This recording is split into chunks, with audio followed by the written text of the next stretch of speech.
Comme c'était déjà le cas de la précédente génération, la 8e Golf est disponible en hybride rechargeable. Et pour notre salon au sein du cercle Micheletti, nous avons choisi la version la plus puissante, la GTE, une sorte de GTI verte. Et je me tourne tout de suite vers Pierre Desjardins, notre expert technique. Alors, est-ce que l'appellation GTI verte est usurpée ou non? Non, pas du tout, parce qu'avec 245 chevaux au total, on n'est pas si loin d'une Golf GTI conventionnelle. La recette de cet hybride rechargeable, on la connaît, on l'a vu dans tout le groupe Volkswagen. On a côté thermique le 1,4 litre TSI qui développe 150 chevaux, un moteur électrique qui en ajoute 110.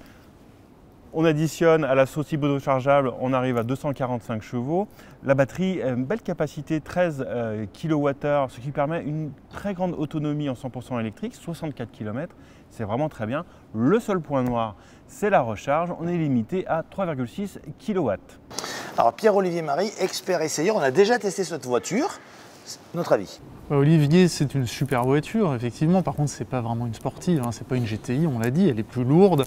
En revanche, le grand plaisir qu'on peut prendre, c'est de rouler une cinquantaine de kilomètres, voire un peu plus si on est malin, en mode tout électrique, sans consommer, au volant d'une voiture, par ailleurs, très performante, très agréable à conduire, excellente routière.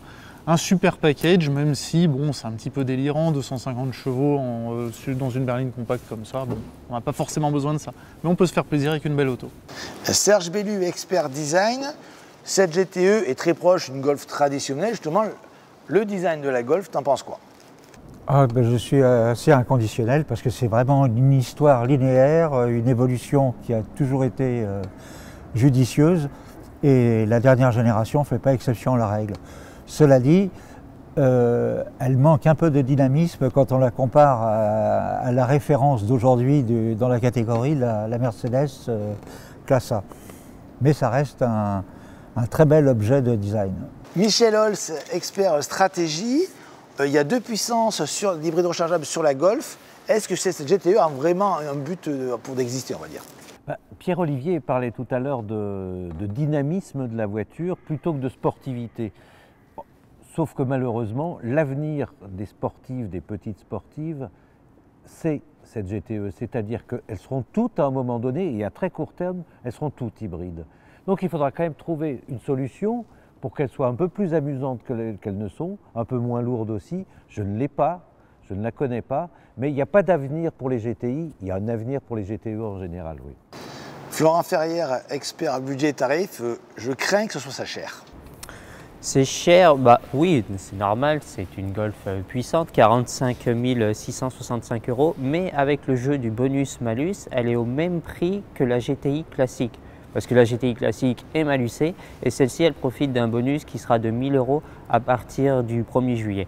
Mais par contre, on en revient toujours à la même chose. Au sein du groupe Volkswagen, on trouve exactement la même chose en moins cher chez Seat ou plutôt cette fois chez Cupra parce que c'est une Cupra Leon e-hybride qui coûte quasiment 5 000 € de moins. Manuel Caillot, expert fiabilité.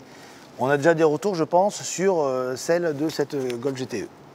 On a des retours sur la Golf thermique, quelques-uns, un petit peu moins sur la GTE. À date, ça fait 10 mois qu'elle est commercialisée cette voiture.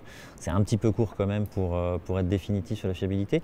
Mais quelques conjectures tout de même. Bon, sa partie thermique, on la connaît bien, le 1,4 TSI, il est fiabilisé lui depuis longtemps, c'est un moteur sûr on va dire. La partie électrique elle ne pose déjà pas de problème depuis la précédente génération de Golf GTE, c'est plus ou moins la même chose.